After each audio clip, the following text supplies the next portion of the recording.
그래서 먼저 그 전체 요약을 말씀드리고요. 이런 내용을 오늘 제가 말씀드리려고 한다 하는 걸 보여드리겠습니다. 일본에서 주가가 많이 올랐는데요. 주가가 어느 정도 올랐는지 이따 보여드릴 건데 주가 상승의 근본 원인은 기업 실적의 개선이었다고 생각을 합니다.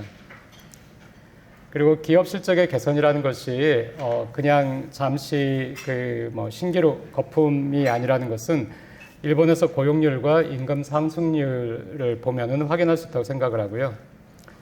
또 엔저가 하지만은 기업 실적의 개선에 기여를 한 것은 사실입니다. 그러니까 두 경로를 통해서 주가 상승에 기여를 했는데요. 그러니까 엔저가 또 끝나면은 일본 주가가 훼손될 것이다 그렇게 생각을 합니다. 영업이익이 증가를 했고요. 그 다음에 또 해외 투자 자금이 엔저 시기에 많이 유입이 됐습니다. 주가 상승의 근본 원인이 기업 실적의 개선이라고 말씀드렸는데 기업 실적을 견인한 주 요인은 일본 기업의 진화 혹은 일본 기업의 사업 재편이라고 생각을 합니다. 그리고 이 부분이 사실은 제가 제일 한국에서 많이 말씀드리고 싶은 건데요. 한국에서는 제일 관심이 없으시더라고요. 저는 버블 경제, 버블이 어떻게 만들어졌고 버블이 어떻게 끝났고 얼마나 화려했고 나중에 얼마나 또 비참하게 끝났는가 하는 그런 방송들은 굉장히 나중에 유튜브도 조회수도 많고요. 시청률도 높은데 일본 기업들이 어떻게 재편했는지 어떻게 변화했는지 살아남기 위해서 어떤 노력을 했는지 이런 거는 조회수도 굉장히 안 나오고 왜 제가 가장 말씀드리고 싶은 거는 그건데 일본이 어떻게 노력을 하고 있는지 그런데 그거는 가장 관심이 없으신 것 같아요. 근데 여기 계신 분들은 관심을 갖고 계시지 않을까 생각해서 이 부분에 대해서 또 말씀드리겠습니다. 그래서 제가 5개로 나눴는데 새로운 리더가 등장했고요. 또 해외 진출인데 여기에서 해외에 생산 공장을 이전하는 진출이 아니라 해외 시장으로 진출하는 것, 그리고 이제 규모는 포기하고 이익률에 집중한 것, 신사업을 개척했고 연구개발 투자를 여전히 꾸준히 하고 있는 것, 그것을 일본 기업 진화의 한 모습으로 제가 봤습니다. 그리고 주주의 이익을 중시하는 정책이 최근 2023년, 2024년, 특히 올해 2024년에 일본 주가가 많이 오르다 보니까 굉장히 한국에서도 화제가 되고 또 많이 보시고 계시는데 최근에 일본 정부에서 그 금융청이나 증권거래소에서 주가를 부양하기 위한 정책을 쓴 것은 맞지만은 사실은 주가의 이익을 중시하는 주주 친화적인 정책은 2014년부터 일본에서 계속해서 추진을 해왔습니다. 2014년에 스튜어드십 코드라는 것을 제정을 했고요. 2015년에는 거버넌스 코드, 그리고 이 스튜어드십 코드와 거버넌스 코드는 나중에 보여드리겠지만은 2번의 개정을 거쳤기 때문에 개정을 2번 거치면서 지금 3번째 개정을 한 그 상태인데 개정을 거치면서 점점 강화가 됐습니다. 그리고 가장 최근에는 자본 비용과 주가를 의식하는 경영이라는 것을 발표해가지고요. 또 그 뒤에 또 주가가 많이 올랐습니다. 2023년도 주가 상승은 외국인 투자가 견인을 했고요. 현 시점 일본 증시 전망은 일본 도쿄 안에서 볼 때는 별로 좋지는 않습니다. 왜냐하면 미국 경제가 침체할 것이다 하는 그 우려가 계속 있고요. 그래서 미국에서 금리를 낮출 것이다. 그동안 일본이 금리를 올리더라도 일본은 0에서 1%, 일본 입장에서는 굉장히 많이 올렸지만은 또 마이너스 금리도 끝냈고요. 하지만은 0에서 1% 올리는 동안에 미국 금리가 전혀 움직이지 않거나 미국 금리가 오히려 조금 올랐기 때문에 미일 금리차, 역대적인 미일 금리차는 축소되지 않았습니다. 또 축소될 전망이 없었는데 이제는 미일 금리차가 축소될 수도 있다 하는 전망이 나오면서 아시다시피 일본 엔화가 달러당 160엔에서 달러당 하루만은 아니지만 한 일주일 정도 만에 160에서 한 140엔 정도까지 떨어졌다가 지금은 143, 4엔 정도에서 움직이고 있습니다. 그리고 만약에 엔저의 종결이라는 것이 다시 또 옛날처럼 달러당 100엔 이렇게 갈 수 있다고는 도쿄 시장에서는 외환시장에서는 아무도 생각을 하지 않고요. 130엔 정도만 가도 이제는 엔고라고 생각을 하는데 이 130엔대로 간다면은 엔저가 종결됐다고 생각을 하는데 그러면은 지금 150, 160에서 얻고 있던 그 대기업의 영업이익은 훼손이 될 것이다. 그렇게 생각을 하고 있습니다. 또 과거의 경험을 봤을 때 그 경우에 외국 자금이 이탈할 수 있는 위험도 있다. 이렇게 생각을 하고 있습니다.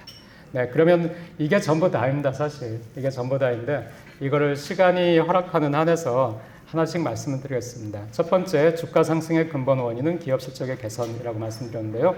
여기 보시면은 붉은색이 니케이 평균입니다. 니케이 평균 주가 지수고요. 파란색으로 된 것이 상장 기업뿐만 아니라 모든 법인 기업을 포함한 일본 기업들의 영업이익입니다. 보시면은 쌍둥이처럼 같이 움직입니다. 그 영업이익이 올라갈 때 주가도 올라가는 것을 알 수 있습니다. 다만 최근을 보시면은 과거를 보시면은 지금 영업이익과 주가가 같이 움직이지만은 밑에서 움직이고 있습니다. 근데 코로나 끝나고 나서는 얘가 올라가면서 상당히 위에서 움직이고 있습니다. 그러니까 과거 추세를 그대로 반영한다면은 이만큼 낮게 움직여야 되는데 지금 사상 최대의 영업이익을 내고 있으니까 주가가 사상 최대로 올라가는 건 맞습니다. 하지만은 괴리가 있죠. 그 과거 추세를 본다면은. 그래서 그 괴리가 일본 기업이 변화했고 일본의 주식시장 환경이 변했기 때문인지 아니면 이게 단순한 엔저로 인해서 외국 자금이 대거 유입됐기 때문에 일종의 일시적인 버무리인지에 대해서는 도쿄 안에서도 논쟁이 있습니다. 그 다음에 일본에서는 이 실업률도 굉장히 그 기업의 영업이익과 같이 민감하게 움직입니다. 보시면 완전히 반대로 움직이는 걸 알 수 있습니다. 영업이익이 나쁠 때, 일본 경제가 전반적으로 나쁠 때는 실업률이 굉장히 높고요. 또 이 경우도 마찬가지입니다. 리만 쇼크 때 실업률이 굉장히 높았고 영업이익이 점점 좋아지면서 실업률이 뚝뚝 떨어지고요. 코로나 때 일시적으로 또 올랐다가 최근에 영업이익이 굉장히 좋으면서 다시 또 실업률이 낮아져서 지금 현재 경제학자들은 일본의 그 노동시장은 완전 고용 상태다. 그렇게 완전 고용 상태가 굉장히 오랫동안 지속이 됐습니다. 그런데 한국에서 오해하시는 것이 완전 고용 상태다 이렇게 얘기하면은 일본은 인구가 감소하기 때문에 특히 젊은 인구가 감소하기 때문에 그래서 완전 고용이 된 것이다. 사람이 모자라서 이렇게 말씀을 하시는데요. 사실은 고용률 자체가 높아졌습니다. 실업률을 계산할 때는 우리가 일하지 않으려고 하는 사람들은 배제하지만은 고용률은 모든 그 연령에 있는 모든 인구에 대해서 몇 명이나 그 돈 버는 일을 하고 있느냐 하는 것을 보여주니까요. 남성을 보시면은 특히 20대 후반 20대 후반 남성의 그 취업률은 어느 나라나 20대는 좀 낮은데 한국은 뭐 워낙이 남성의 고용률이 20대 초반 군대도 가야 되고 하고 하니까요. 굉장히 차이가 많이 나지만 20대 후반에서도 차이가 꽤 많이 납니다. 그러니까 한국의 20대 후반 그 남성의 고용률은 여성보다도 낮을 뿐만 아니라 OECD에서도 굉장히 낮은 편입니다. 반면에 일본은 OECD에서 높은 편이고요. 그 다음에는 일본이 조금 높지만은 계속 비슷하다가 한국에서 문제가 되고 있는 60세부터 64세 연령, 한국에서는 이제 은퇴를 하지만은 국민연금을 받을 수 없는 그 연령에서도 좀 차이가 나고요. 다만 70세 이상이 되면은 그때는 그 한국의 고용률이 더 높습니다. 여성을 보시면은 여성이 더 차이가 많이 납니다.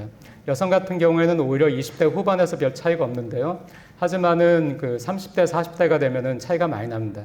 그러니까 소위 말하는 한국은 경력 단절, 20대 후반에서는 정상적인 그 OECD 평균에 수렴하는 그런 고용률을 보이지만은 그 뒤에 30대, 40대가 되면은 경력 단절이 발생해서 여성의 고용률이 낮아졌다가 다시 또 어느 정도 회복이 되는 50대가 되면 40대 후반에 50대가 되면은 어느 정도 회복이 되는 소위 말하는 그 M자 커브, 전형적인 M자 커브를 한국이 보이고요. 일본 같은 경우에는 20대 후반이 OECD 20대 후반의 여성 고용률이 이례적으로 높아요. OECD 안에서도. 그래서 여기가 80%라고 생각한다면은 80% 정도에서 크게 변하지 않습니다. 30대, 40대.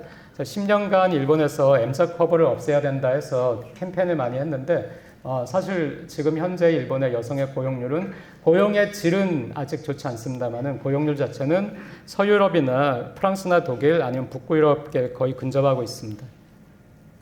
하지만은 급여가 좋지 않습니다. 놀랄 정도로 좋지 않습니다. 그 일본 국세청 자료인데요. 일본에서 급여가 가장 높았던 것이, 평균 급여가 가장 높았던 것이 무려 97년입니다. 그러니까 20세기 말에 평균 급여가 가장 높았습니다. 1년에 467만 엔이니까 이때 한국을 생각한다면은 간단히 10배로 해서 4,670만 원이라 하더라도 97년에 평균 급여가 4,670만 원이니까요. 굉장히 높은 것이죠. 버블기까지는 일본 경제가 빠르게 성장하면서 급여가 굉장히 빠르게 오른 걸 알 수가 있습니다. 그리고 버블이 붕괴되고 나서 한 7년간은 그래도 급여가 좀 올랐습니다. 이 시기가 일본에서는 우리가 거대한 버블이 있었다, 버블이 꺼졌다, 우리가 장기 저성장으로 들어간다 하는 것을 전혀 인식하지 못하고 있던 시기입니다. 제가 1999년에 처음으로 일본에 있는 국제대학이라는 곳에 그 교수로 부임을 했는데요. 99년부터 그 정도부터 99년부터 이제 그 버블과 버블의 붕괴와 저성장에 관한 일본이 굉장히 특이하다, 이상하다 하는 논쟁이 굉장히 많이 일본과 또 해외 석학들을 포함해서 있었습니다. 근데 조금 그 이전에 한 95년, 6년의 그 자료만 봐도 일본의 그 당시의 대장성, 오쿠라시오라든가 아니 일본 은행이라든가 일본 또 언론, 일본 언론의 그 보도 방식을 보더라도 일본은 우리가 일시적인 경기 후퇴를 겪고 있다고 생각을 했습니다. 그래서 모든 정책도 재정정책이나 금융정책도 거기에 맞춰가지고 했고요. 지금은 정책의 실패라고 생각을 하지만 그 당시에는 겪지 못했던 일을 서구 사회도 45년 제2차 세계대전이 끝난 다음에 아무도 겪지 못했던 일을 일본이 최초로 겪었기 때문에 어쩔 수 없었다고 지금은 판단을 하고 있고요. 하지만 97년부터 아시다시피 야마이치 증권이라든가 뭐 홋카이도의 은행이라든가 많이 무너지면서 일본이 드디어 확실히 안 좋다는 걸 알게 됐습니다. 그 뒤에 보시면은 급여가 계속 내려갑니다. 내려가다가 이제 리만샥 시기의 최악이었고요. 그 뒤에 2010년대 되면 다시 올라가는 걸 알 수가 있습니다. 제가 이걸 작성할 때는 2022년 자료까지 밖에 없었는데요. 지금은 아마 2023년 자료가 나왔을 텐데 2023년에 아마 거의 근접은 했을 텐데 아직도 조금 낮을 것입니다. 그러니까 지금 일본에 제가 와사다 대학에서 가르치고 있는 학생들은 대졸 초임이 자기 엄마 아빠가 받던 대졸 초임을 받는 거예요.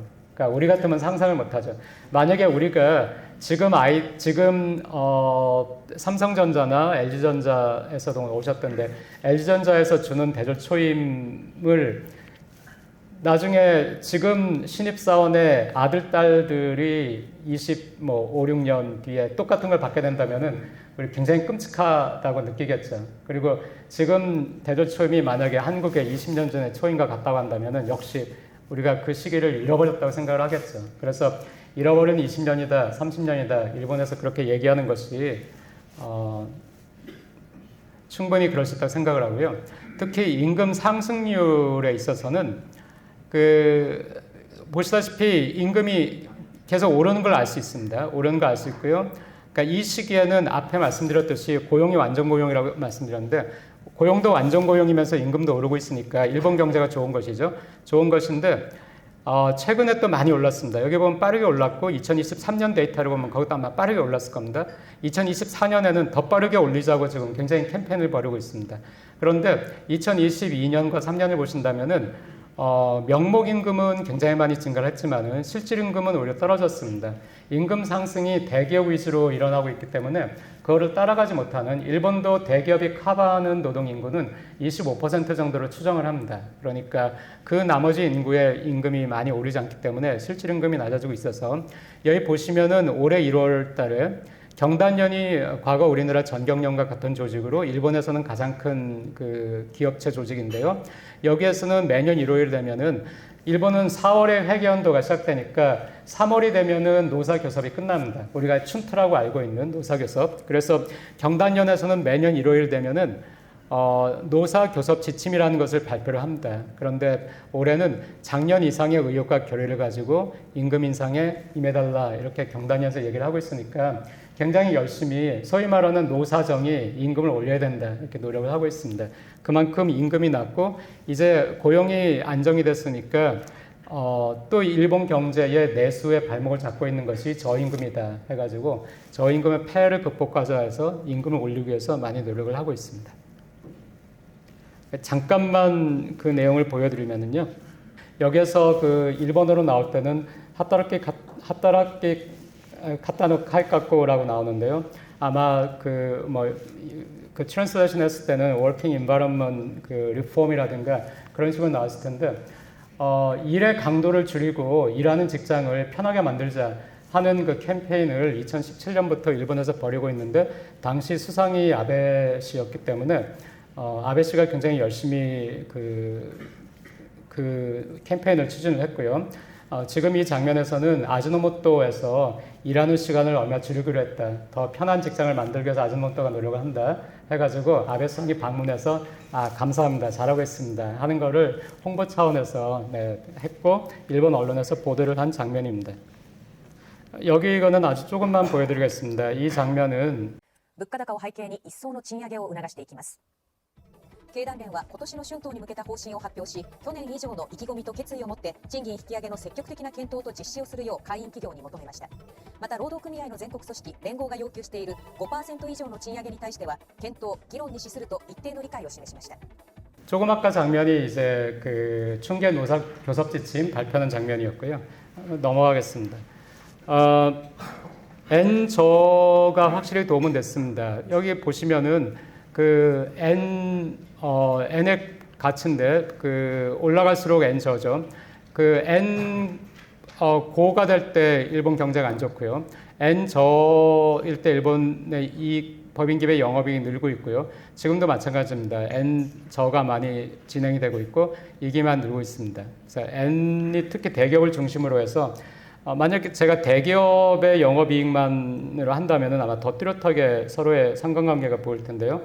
일본에서는 그 N저가 됐지만 해외 그 생산품의 판매 가격을 일본은 뒤에 보여드리겠지만 수출이 중요하지 않습니다. 그래서 한국에서 계속 일본에 대해서도 수출을 말씀하시는데 일본은 수출이 중요하지 않다고 벌써 수년 전에 굉장히 오래전에 수출은 중요하지 않다 우리나라에서는 하는 것이 컨센서스처럼 돼 있는데 왜냐하면 일본에서는 전부 이제 현지 연구, 현지 생산, 현지 판매하는 쪽으로 전략을 국내 내수 시장이 돌이킬 수 없을 정도로 위축이 되고 있으니까 살아남기 위해서 하고 있습니다.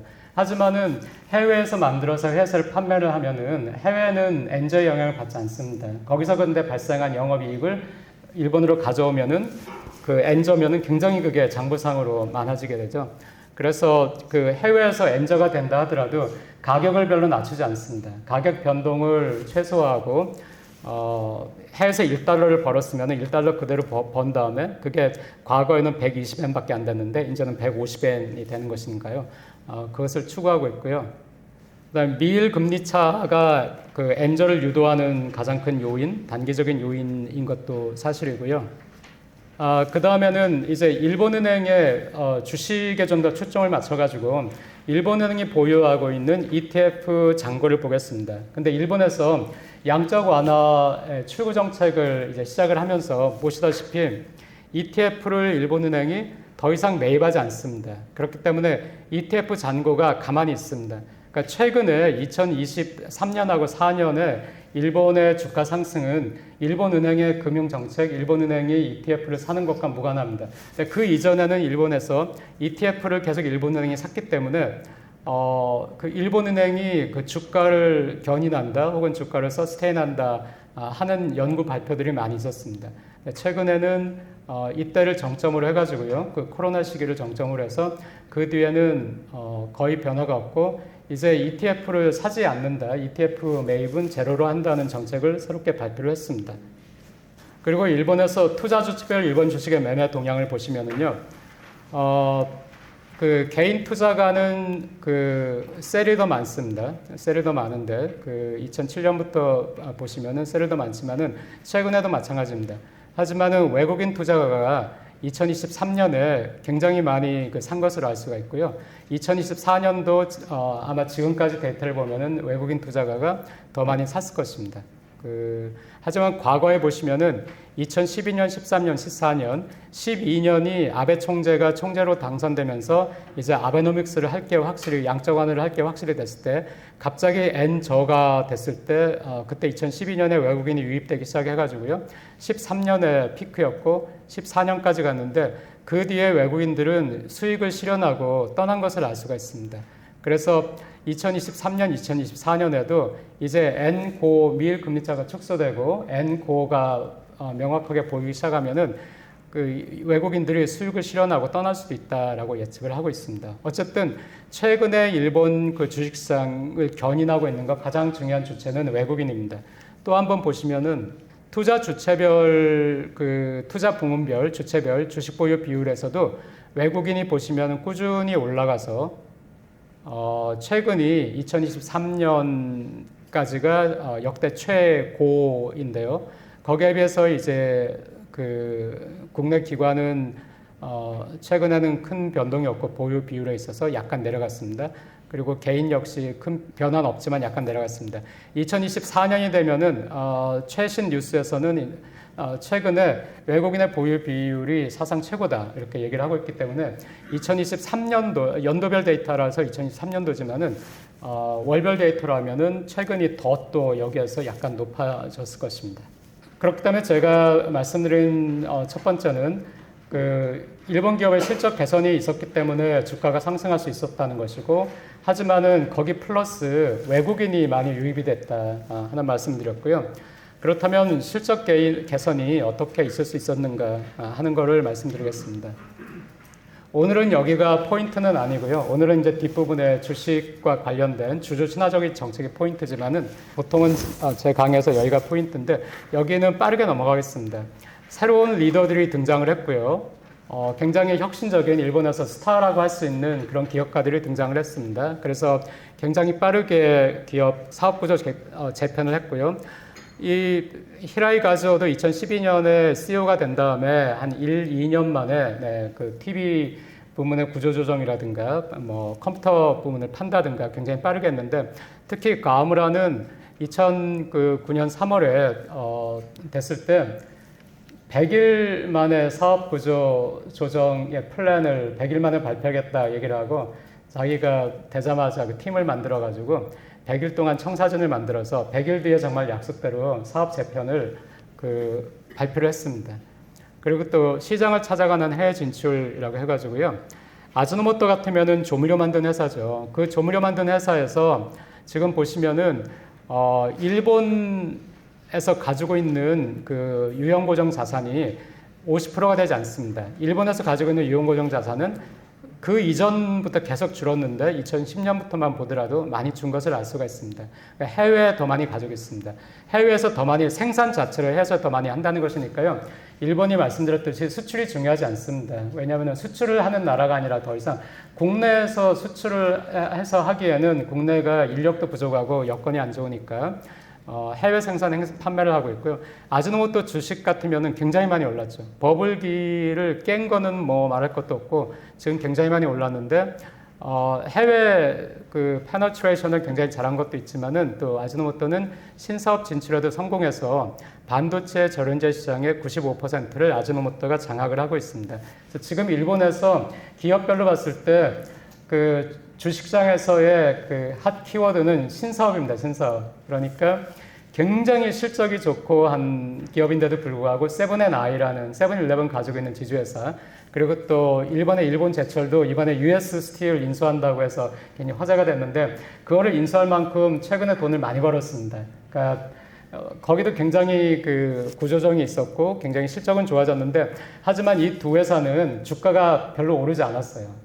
주가가 오르지 않고 과거의 기록도 깨지도 못했고요. 그랬는데 소니라든가 히타치라든가 아즈노모토라든가 하는 기업들, 우리는 신사업에 진출해 있다라든가 이러이러한 신사업을 구상하고 있다, 여기로 지금 투자를 하고 있다는 기업들은 그 신사업에 대한 기대감 때문에 굉장히 많이 주가가 올랐습니다. 그러니까 퍼가 굉장히 높아졌습니다. 그 금융 쪽에서 오신 분들도 알고 계시기 때문에 뭐 저보다 더 잘 아실 거라고 생각을 합니다만은, 일본에서 가장 큰 은행을 가지고 있는 그 미쓰비시 UFJ 그룹, 이 그룹도 매출의 이제 43%만 일본에서 발생을 하고 있습니다. 나머지는 전부 해외에서 발생을 하고 있고요. 가장 큰 증권을 가지고 있는 노무라 홀딩스, 여기도 매출의 50% 정도만 일본에서 발생을 하고 있고 그 나머지는 해외에서 발생을 하고 있습니다. 그리고 특히 굉장히 재미있는 것이 동경해상홀딩스라고 이 보험을 중심으로 가지고 있는 지주인데요. 여기 같으면은 넷 프로핏이 굉장히 많이 올랐죠. 넷 프로핏이 굉장히 많이 오른 걸 알 수가 있는데 보험 같으면은 일본 같은 그 저성장 국가 또 인구가 감소하고 고령화된 국가에서 보험은 정말 힘든 사업인데도 불구하고 이 동경해상은 미국에서 그 특정 보험 시장을 공략해가지고 굉장히 많은 돈을 벌고 있습니다. 그리고 이제 일본에서는 그 일본 기업들의 아까 혁신을 가능하게 했다는 뭐 소니나 히타치 이런 기업들의 리더들의 회고록을 본다 하더라도 과거의 일본, 지금 과거 아베가 그랬고요. 트럼프가 하듯이 아베가 일본을 다시 위대하게 하자 이렇게 얘기를 했고 지금 아베파라고 하는 총재 후보로 나온 사람 중에서는 이제 자신이 스스로 아베 후계자라고 하는 다카이츠라는 여성이 일본을 다시 위대하게 만들겠다 막 이렇게 얘기를 하고 있지만은 일본 사람들 자체는 일본이 다시 뭐 세계 넘버 2라든가 넘버 1이라든가 그거는 지향하지도 않고 믿지도 않습니다. 그리고 또 기업가들 스스로가 회고록에서 그런 식의 발상, 일본은 정말 막 일본이 미국을 이길 수 있어, 막 일본이 넘버 1이야 했던 것이 우리 기업들을 다 망쳤다고 하기 때문에 지금은 규모는 중요하지 않고 결국에 한국하고 중국하고 범용화가 돼가지고 한국과 중국과 가격 경쟁을 해야 되는 그런 사업이라면 그것은 아무리 흑자를 낸다 하더라도 철수하는 게 낫다 그렇게 얘기를 하고 있습니다. 그래서 이익률에 굉장히 집중을 하기 때문에 이익률이 굉장히 높아진 것을 알 수 있고요. 하지만 그래도 일본의 상장 기업을 본다면은 미국의 상장 기업이나 유럽에 비해서 이익률이 낮기 때문에 이제 뒤에 말씀드리겠지만 주가 부양 정책에서 그걸 많이 얘기를 하고 있고요. 이 부분은 그냥 제가 부담이 돼서 제 연구 넣었었는데 아까 말씀드렸듯이 규모가 아니라 이익이 중요하기 때문에 해외에서 굉장한 엔저가 발생하면은 우리가 알고 있는 상식은 엔저가 발생하면은 그 제품 가격을 싸게 해가지고요. 그래서 이제 시장 규모를 늘린다 하는 것인데 그러지 않습니다. 그것이 N이 약하게 됐을 때 상품의 단가, 미국 시장에서의 상품의 단가를 낮춘 것은 2008년까지의 일본이었고요. 그 뒤에 2012년부터의 데이터를 보면은 전혀 그렇지 않습니다. 이게 통계학적으로 제로입니다. 그 인수합병을 굉장히 활발하게 하고요. 뭐 신사업에 진출해서 지금 달에서 달리는 타이어라든가 그 도요타가 지금 스마트 시티를 실제로 짓고 있는데요. TMDJさんは私の新婚の時と同じような思いでこの場を去られたと思うんで TMDJさんに寄り添った形でスタートしました。 여기가 후지산 밑에서 짓고 있는 그 현장입니다. 그 워번시티라고 해가지고 도요타에서 투자하고 있는 스마트 시티고요. 그리고 이거는 이제 그 브리지스톤이라는 타이어 회사에서 Bridgestone is advancing a moon exploration project on a harsh world where the rules on Earth do not apply. Safety is our top priority. 네, 그 알케미스 프로젝트에서 자기네가 그 달 탐사선의 그 타이어를 담당해서 이미 만들었다 해서 그 도쿄 모빌리티 쇼에 그 전시를 하고요. 그 다음에 그 지금 TV 커머셜에도 쓰고 있습니다. 그러니까 이런 식으로 지금 일본에서는 신사업이 핫한 이슈라서 이 신사업이라는 것이 뭐 반도체 소재냐 아니면은 그 인공위성에 탑재할 렌즈냐, 인공위성의 부품이냐, 인공위성 자체냐, 아니면 인공위성을 사용해서 서비스를 제공하는 앱이냐 하는 식으로 많이 하고 있고요. 연구개발은 한국이 GDP 대비 R&D 투자비가 국가적으로 가장 높은 나라인 것은 맞지만은 기업별로 보면은 일본보다 독일보다 많이 낮습니다. 그 부분이고요. 또 일본은 기술에 집착하는 나라라서 이게 또 좋지 않다는 얘기도 있긴 합니다만은 어쨌든 기업의 웹페이지를 가면은 제가 일본 제철 파나소닉 카지마라고 해서 여기는 또 건설회사입니다. 건설회사가 무슨 뭐 기술인가 이렇게 생각할 수도 있는데 모든 기업들이 자기네 웹페이지에 자기네 R&D, 자기네 기술, 자기네가 어떤 새로운 기술을 개발하고 있는지를 소개하는 그 부문을 두고 있습니다. 여기가 이제 핵심이니까 이 부분을 조금 더 말씀드리겠습니다. 주주의 이익을 중시하는 정책은 4년부터인데 죄송합니다. 2014년부터입니다. 왜냐하면은 스튜어드십 코드, 거버넌스 코드, 자본 비용과 주가를 의식하는 경영 이 세 가지가 가장 그 주주 친화적인 정책의 대표인데 이 스튜어드십 코드 이게 2014년에 제정이 돼가지고요. 2017년에 한번 개정이 되고 2020년에 재개정이 됐습니다. 여기 이 페이지에 들어가시면은 이제 자세한 내용을 보실 페이지에 들어가시면 여기는 일본의 국민연금인데 일본의 국민연금이 이 스튜어드십 코드를 자기네가 어떻게 수용을 하고 있는지 실행을 하고 있는지 하는 것을 잘 보여주고 있습니다. 여기에서는 그 의미라든가 이런 건 나중에 이 자료를 읽어보시면 되니까 넘어가고요. 우선은 comply와 explain 해가지고요. 강제가 없습니다. 이 스튜어드십 코드에 강제가 없고 다만 이거를 실행하든지 실행하지 않는 경우에는 왜 실행하지 않는지를 설명하라 이렇게 되어 있습니다. 일본에서는 그렇게 되면은 대부분이 또 따라요. 그거를 이 강제 체계 아니면 벌 조항이 없지만은 comply와 explain 하면은 comply 하든지 explain 하든지인데 대부분의 기관 투자가 거대 기관 투자가 국민연금을 포함해서는 comply를 하고 있습니다. 여기 보시면은 이쪽에 그 운용사들입니다. 일본의 국민연금이 운용을 맡긴 운용사들인데요. 그 운용사들이 각각의 안건에 대해서 자기네들은 찬성을 했는지 반대를 했는지 하는 것을 모두 보고를 하고 있습니다. 자기네 웹페이지에. 그래서 또 국민연금이 우리가 맡긴 운용사들이 이런 식으로 하고 있다 하는 것을 또 자기네 그 웹에 띄웁니다. 네, 지금 이것은 이제 그 국민연금에서 매년 발간하는 스튜어드십 활동 보고라고 해서 회계년도가 3월에 끝나니까 2024년 3월에 이제 발표를 한 것이고요.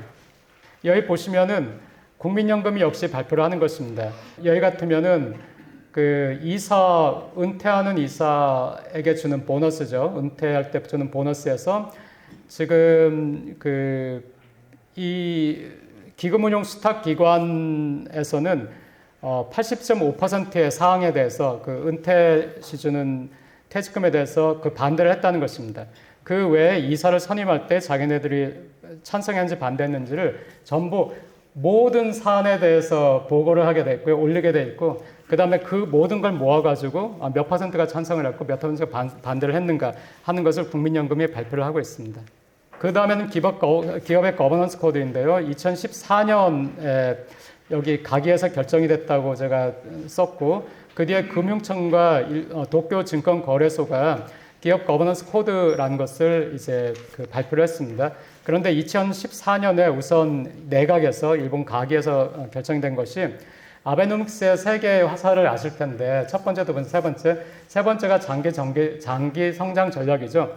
아베노믹스가 처음 발표될 때 그때 장기 성장 전략에 그 안에 기업 지배구조 개선이라는 것이 들어가 있었습니다. 그때 이미 일본의 그 기업 거버넌스가 너무 안 좋고 약하기 때문에 해외 투자가들에게 불신을 받고 있고 이게 주주 친화적이지 않다 해서 그때부터 이제 그 일본에서 기업 거버넌스를 강화해야 된다 하는 얘기가 나왔고 그래서 거버넌스 코드라는 것이 2015년에 처음으로 제정이 됐습니다.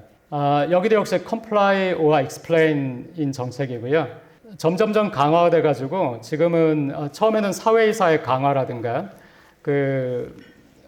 주주와의 대화라든가 그런 것들을 강조를 했다면은 나중에는 외국인 관리직이라든가 아니면 외국인 이사 또 여성 이사 얼마나 다양성이 있는가 그런 것들까지 규정을 하고 있고요. 근데 히타치 같은 경우에는 2010년에 히타치 개혁을 할 때 이미 그때 히타치의 가와무라가 왜 우리 히타치가 이 모양이 됐느냐 하는 거에서 우리는 늘 우리 내부의 얘기만 듣고 히타치가 엉망이 되고 있고 지금 일본 기업들이 망하고 있었는데도 늘 과거의 영광에 사로잡혀서 괜찮다 한국이나 중국 기업이 해봐야 우리 기술력을 따라올 수 있냐 하다가 보니까 어느새 삼성이 훨씬 자기네보다 커져 있고 또 망할 지경이 됐기 때문에 외부의 목소리를 들어야 된다 해서 가와무라 때부터 사회이사 그리고 외국인 이사, 여성 이사를 강화하는 정책을 썼고요.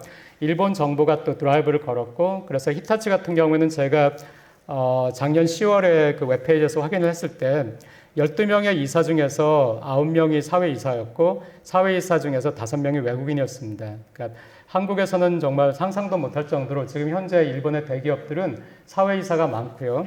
또 독립이사라고 하는데 많고요. 또 외국인도 많습니다. 여성도 많고요.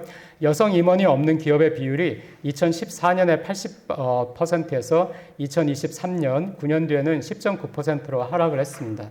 여기는 보시면은 그 프라임 마켓, 일본의 도쿄 증권 거래소는 프라임, 스탠더드, 그로스 이렇게 세 개로 나뉘어져 있으니까요. 우리나라 그 코스피, 코스닥이 두 개로 나뉜 것처럼 그 중에서 이제 가장 요건이 까다로운 프라임 마켓에서는 인디펜던트 디렉터니까 사회이사가 3분의 1, 이사회 3분의 1이나 혹은 이 3분의 1 이상을 사회이사가 있도록 하라는 지침이 가버넌스 코드에 있는데 3분의 1이거나 아니면 그 이상의 사회이사를 가지고 있는 기업의 비율이 지금 뭐 95%, 뭐 96% 그렇게 되고 있습니다. 지금까지 있었던 그런 스튜어드십 코드의 개선이라든가 가버넌스 코드가 외국인 투자가들한테는 굉장히 호평을 받았고요. 그 다음에 이제 2023년에 나온 자본 비용과 주가를 의식하는 경영 실현을 위한 대응이라는 발표인데 이것은 외국인 투자가들에게는 전반적으로 굉장히 호응을 받았습니다. 근데 일본 내에서는 정부가 여기까지 나가도 되는 것인가, 기업의 자유를 훼손하는 것은 아닌가 하는 우려의 목소리도 많이 나오고 있습니다. 여기에서는 어떤 내용이냐면은 일본 기업의 문제가 지금 쭉 나오고 있습니다. 저수익성, 낮은 이자율, 또 ROE 8% 미만의 기업 비율이 토픽스는 40%인데 S&P 500은 14%밖에 안 된다. 또 유럽에서도 19%밖에 안 된다. 그러니까 ROE가 굉장히 낮다. 그 외에도 뭐 과도한 현 예금을 가지고 있고 수익성이 없는 사업을 지속하고 있다. 성장 전략이 결여되어 있다. 또 주주 환원이 불충분하다. 뭐 가버넌스가 불투명하다 해서 이 문제들을 지적을 한 다음에 이 문제에 해당하는 기업들은 이걸 어떻게 개선을 해가지고 주주 친화적인 기업을 만들 것인지 하는 것들을 자기네 매년 그 가버넌스 보고서에다가 올리라는 거예요. 네. 그러면은 이제 그 중에서 뭐 우리는 뭐 주주 환원이 지금까지 불충분했다 하는 기업은 주주 환원을 어떻게 하겠다. 뭐 그 어떤 주식을 소각을 하겠다든가 아니면은 뭐 환원율을 배당률을 높이겠다든가 하는 것들을 발표하게 되니까 당연히 외국인에게서는 좋은 평을 받았고요. 하지만은 처음에 이게 부과가 됐을 때는 2023년 3월 21일 발표를 해가지고 2024년 3월 21일까지 그 가버넌스 보고서에다가 이 내용을 넣어라. 거기에다가 이 말을 넣어야 됩니다. 일본은 재밌는 것이 이 말을 넣어가지고 이 지적하는 거에 대해서 어떤 대응을 했는지를 적는 것이 이제 요구하는 것입니다. 근데 도요타하고 또 유니클로로 알려진 그 패스트 리테일러하고는 내지 않았어요. 내지 않았는데 그쪽은 이게 굉장히 시큰둥하게 우리는 이미 뭐 다 하고 있었는데 이런 것들을 또 정부가 이런 걸 또 강제하는 게 맞느냐 해가지고 내지 않았으니까 외국인 투자가들에게는 호평을 받은 것인데 일본 내에서는 불만도 있는. 하지만은 아까도 말씀드렸죠. 일본도 신기하게 그런 것들을 하면은 여기에서 뭐 벌금이 얼마다, 뭘 어떻게 하겠다, 그런 강력한 제재 장치가 없어도 그 PBR이 1.0 이하인 기업 그리고 그 1,000억 엔, 시가총액이 1,000억 엔 이상인 대기업이죠. 대기업이면서 PBR이 1.0 이하인 기업은 89%가 1년 뒤에 그걸 발표를 했습니다. 우리는 이런 대응을 하겠다 하고. 네. 여기까지입니다. 우선 그럼 저는 말을 마치고 나중에 또 질의응답이 있으면 그때 또 다시 얘기하도록 하겠습니다. 감사합니다.